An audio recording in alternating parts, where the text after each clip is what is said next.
Welcome. I'm Captain Rick Hoffman, your host for Buzz on Veterans. We're here at Veterans United, sharing a cold brew with 4 veterans. I've got Ron Gamble, who's the proprietor here at Veterans United. Thank you for hosting us today.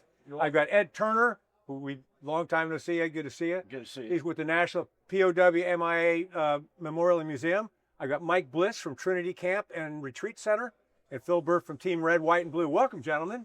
Glad to be here. You and I have met before. Talk a little bit about your service. All right, so I am a retired Chief Warrant Officer from the Navy. Retired. Big shocker here in Jacksonville. Crazy, right? But now I work for GE Aerospace. Okay. Mike? I'm a retired Air Force Lieutenant Colonel and did 28 years, enjoyed the time there, joined the Air Force from Jacksonville. That's right. You made it my way past the Navy recruiter, so that was good. And one of those rare Air Force guys. That's it. That's right. And then my wife and I met at I'm going to call ICE and have him come get me. Come give me. It's an imposter. That's it. Yeah. Well, welcome. Well, and now, what I like to highlight when I have these conversations, this is true for all 4 of you, is we have chosen to serve in uniform. And in every case, we've chosen to continue to serve after we've left our uniform service. So thank you all for that. Not just for your active service, but your continued service. Ed, welcome, my friend. Yeah, good to see you, Rick. Talk a little bit about the National POW-MIA. Yeah, I'm a retired Navy captain.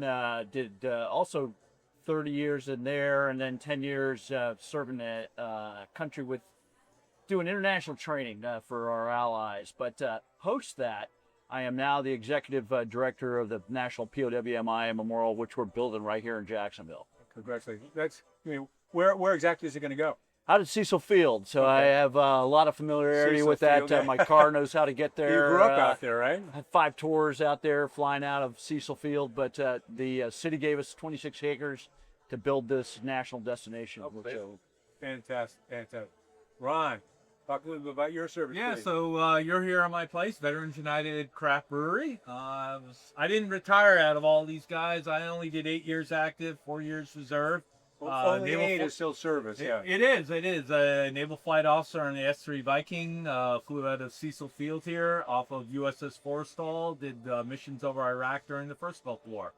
I got out, I did a lot of software startups, very successful. Eventually I got into home brewing, which led me to professional brewing, and here we are today.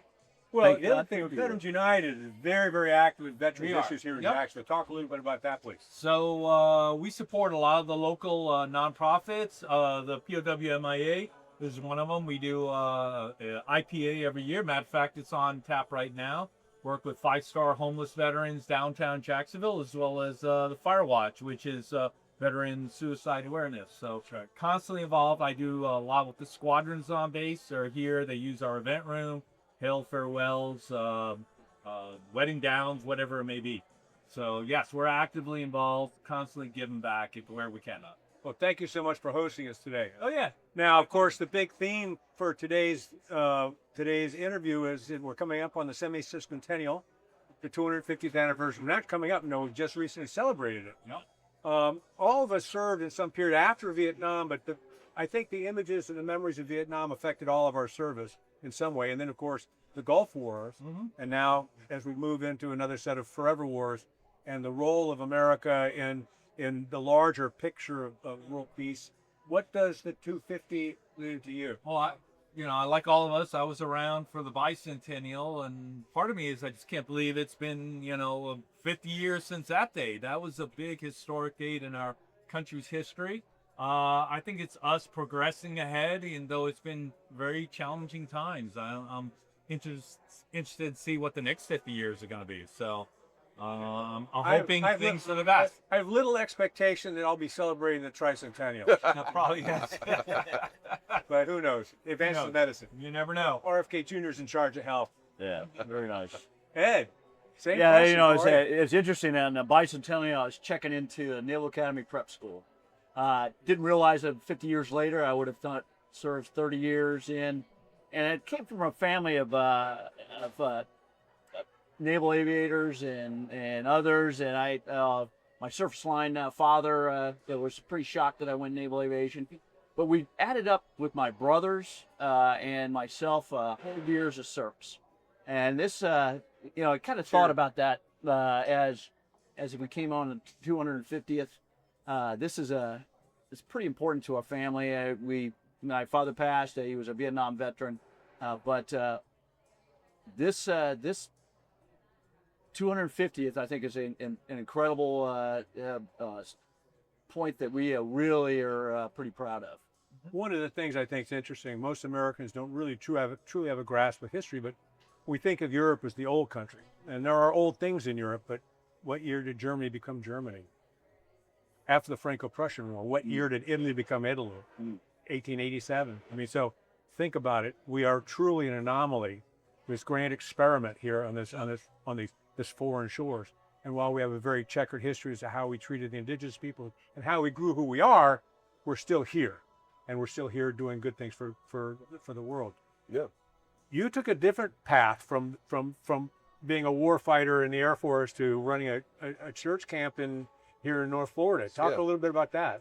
Yeah, so back in '87, well, in the '80s, I was a camper there in high school. And then my wife and I met there as counselors in '87. And All right. So we kept working there until we went off into the Air Force in '91.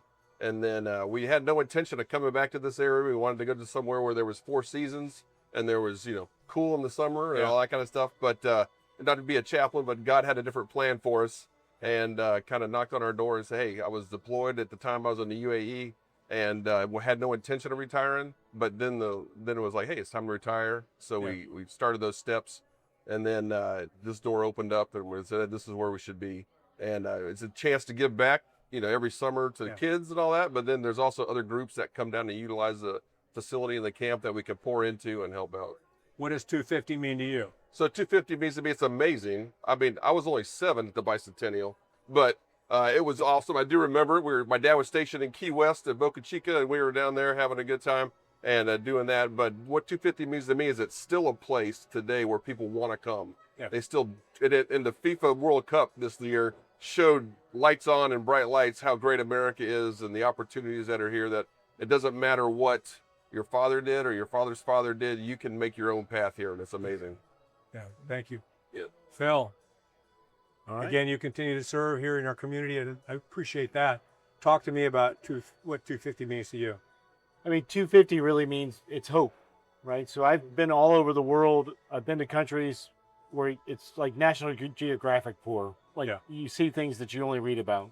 And to come home and to see the opportunity, like how we can step up and take care of each other in a crisis, how our communities take care of each other, it's inspiring. And that's really, what I've done with Team Red, White, and Blue is really connecting veterans to the community, because veterans are better when they're connected to the community. There's a epidemic of isolationism right now. And the community is better when veterans are connected, because we're doers. We can get things done. Well, gentlemen, thank you so much for joining me today. Cheers. God bless America. God bless America. Absolutely.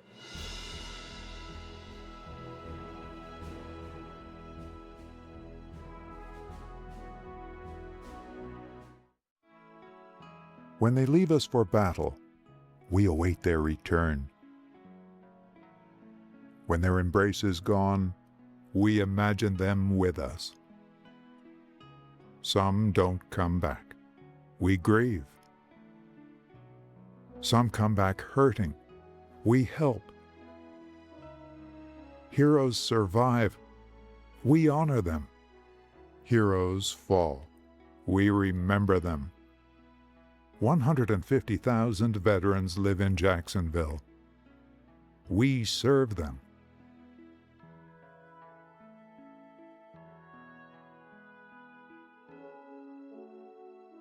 We're the Military Affairs and Veterans Department, City of Jacksonville.